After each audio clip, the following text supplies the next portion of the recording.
नमस्कार दोस्तों, स्वागत है आपका वीके ट्रिक्स क्लासेज में।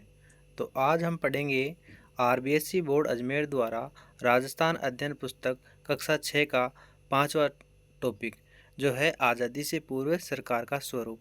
इससे पहले अपन ने 4 यूनिट पढ़ ली है, जो कि वीके ट्रिक्स क्लासेज की प्लेलिस्ट में आपको मिल जाएंगी। तो चलिए दोस्तों, आज़ादी से पूर्व हमारा राजस्थान विभिन्न रियासतों में विभाजित था। आज़ादी से पूर्व क्या था, हमारा राजस्थान विभिन्न रियासतों में विभाजित था। आमतौर पर कहा जाता है कि 19 रियासतें थी, इसलिए जो भी रियासतें थी उनका अलग अलग क्षेत्रफल था और उनमें ही विभाजित राजस्थान था। इन रियासतों के शासक अपने मंत्रियों एवं जागीरदारों की सहायता से संचालन किया करते थे, और जो ये रियासतें थी इनके शासक मंत्री एवं जागीरदारों की सहायता से संचालन किया करते थे। शासन का यह प्रकार राजशाही शासन कहलाता था, और जो ये प्रकार है वो क्या है, राजशाही शासन कहलाता था। और अपने यूनिट का नाम है जो है आज़ादी से पूर्व सरकार का स्वरूप। तो इसका पूरा ही मतलब ये निकलता है कि जो आज़ादी मिली है अपन को, तो इससे पहले कैसे सरकार चलती थी, किस प्रकार से व्यवस्थाएं थी और किस प्रकार से आमजन की जो है ज़रूरतें पूरी होती थी, तो उसके ऊपर ही अपन चर्चा करेंगे। तो ये जो है जागीरदार की संचालन करते थे और शासन का प्रकार राजशाही शासन कहलाता था। नेक्स्ट चलते हैं, राजशाही शासन का स्वरूप। राजशाही शासन का क्या स्वरूप था, कैसे क्या करते थे, तो देखते हैं।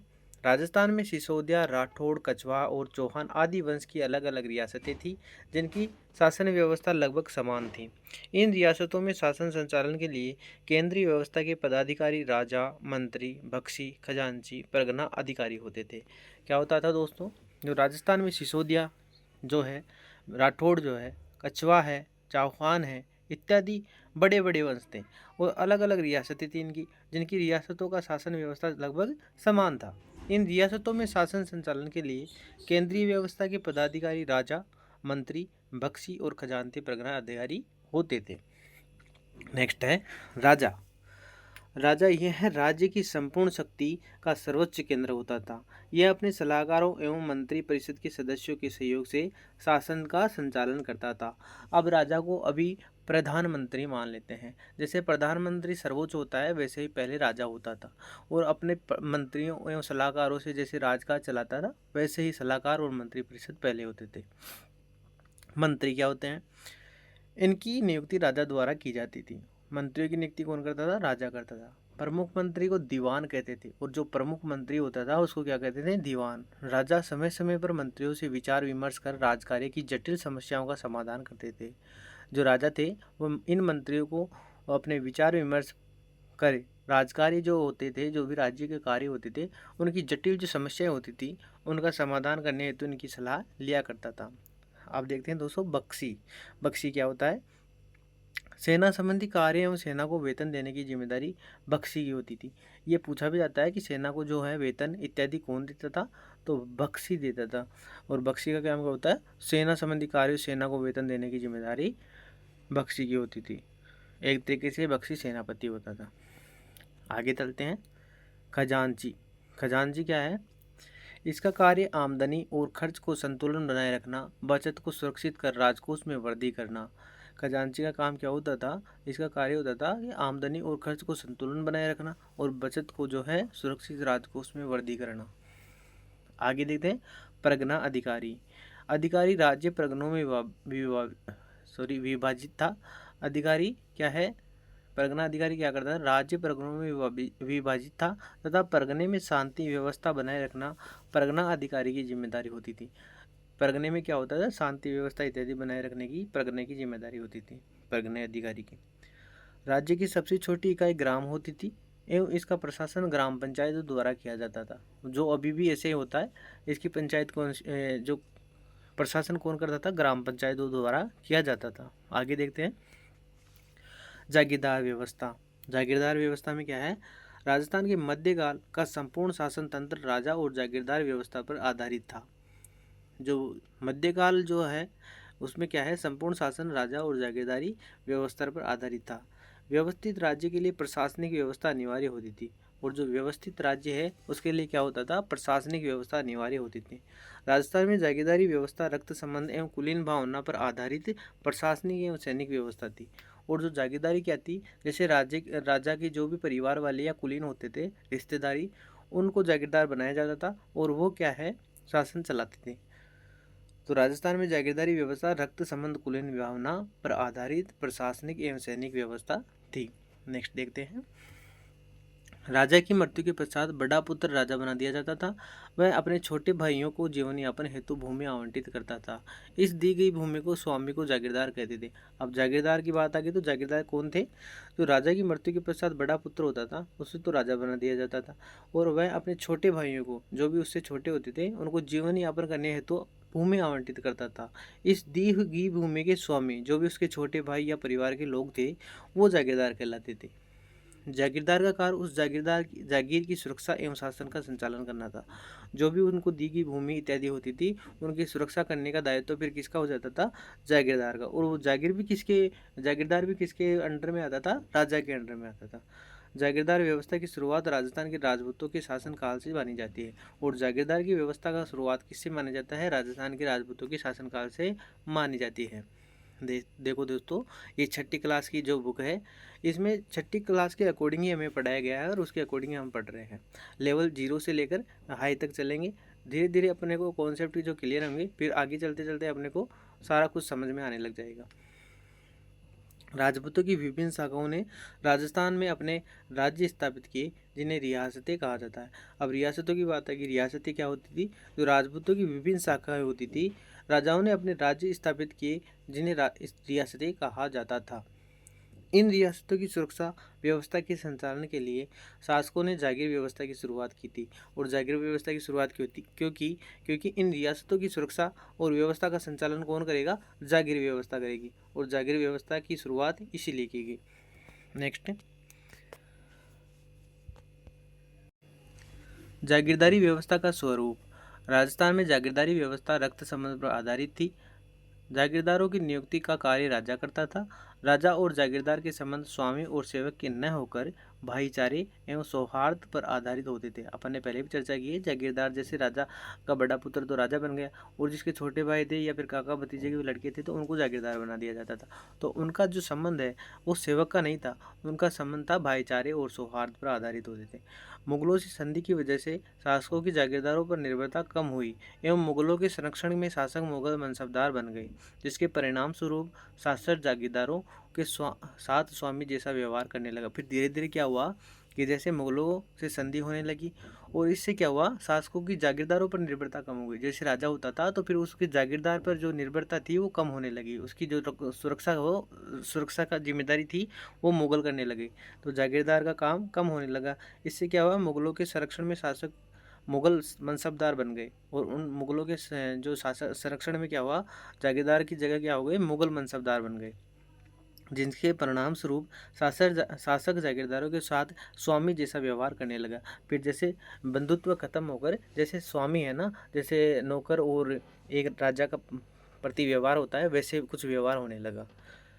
शुरू में जागीरदारों से युद्ध एवं शांति के समय सेवाएं ली जाती थी, किंतु मध्यकाल में सेवाओं के साथ व्यवस्था निर्धारित की गई, जिसका उल्लेख जागीर पट्टे में मिलता है। शुरू में क्या होता था, जागीरदारों से युद्ध एवं शांति के समय सेवाएं ली जाती थी। जैसे युद्ध छिड़ता था तो उस समय जो शांति के समय सेवाएं ली जाती थी, किंतु मध्यकाल में जैसे जैसे काल आगे बढ़ा, फिर सेवाओं के साथ व्यवस्था निर्धारित की गई, जिसका उल्लेख जागीर पट्टे में मिलता है। अंग्रेजों का शासन। अंग्रेजों का शासन देखते हैं दोस्तों। अंग्रेजी राज्य की स्थापना के साथ ही भारत प्रशासनिक दृष्टि से ब्रिटिश भारत और रियासती भारत में विभाजित हो गया था। क्या हुआ था, अंग्रेज राज्य की स्थापना के साथ ही भारत क्या हुआ था, भारत प्रशासनिक दृष्टि से ब्रिटिश भारत और रियासती भारत में विभाजित, दो अलग अलग टुकड़ों में विभाजित हो गया। ब्रिटिश शासन और रियासती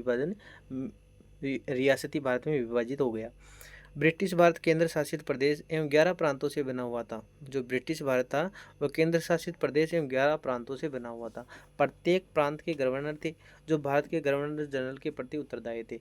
प्रत्येक प्रांत के क्या थे, एक गवर्नर थे, जो भारत के गवर्नर जनरल के प्रति उत्तरदायी थे। सन 1857 की क्रांति के पश्चात ईस्ट इंडिया कंपनी का शासन समाप्त हो गया। कब हुआ ईस्ट इंडिया का समाप्त शासन? तो 1857 की क्रांति के पश्चात हो गया।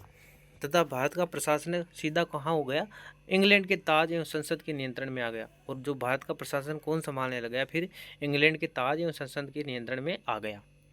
इसके बाद लॉर्ड कैनिंगो को भारत का प्रथम वायसराय नियुक्त किया गया।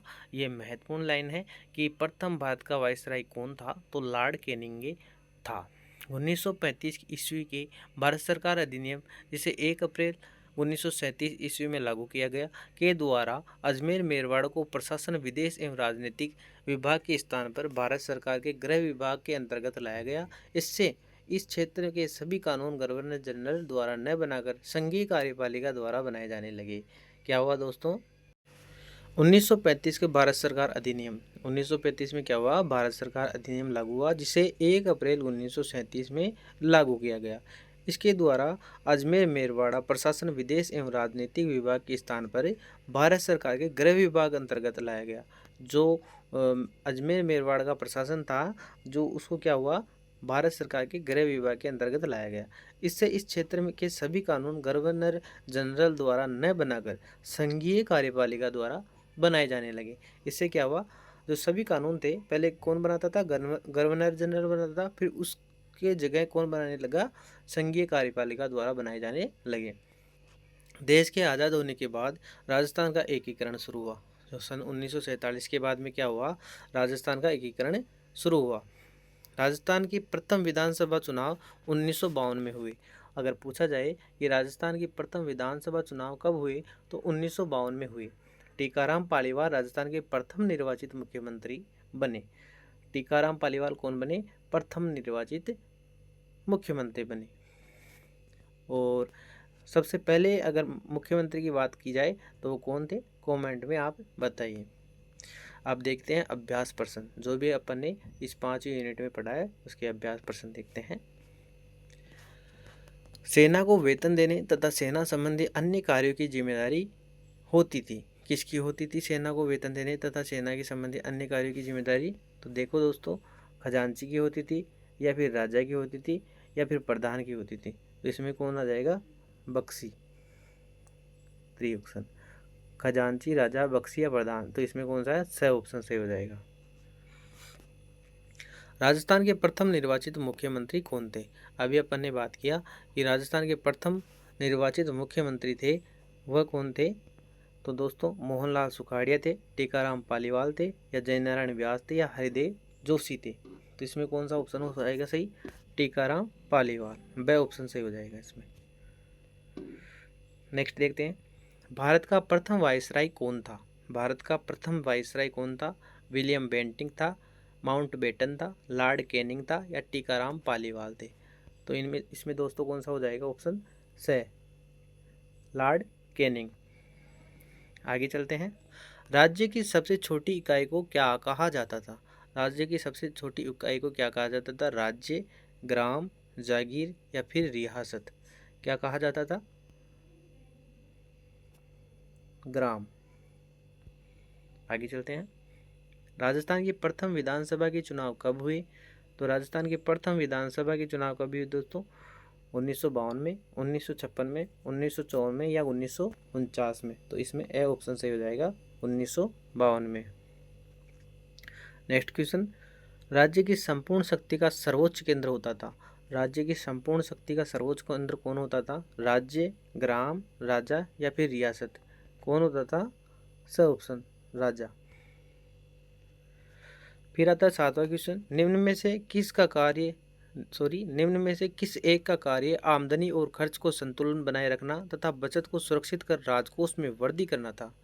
किसका कार्य था? खजांची का, राजा का, बख्शी का, या फिर प्रधान का? किसका था दोस्तों?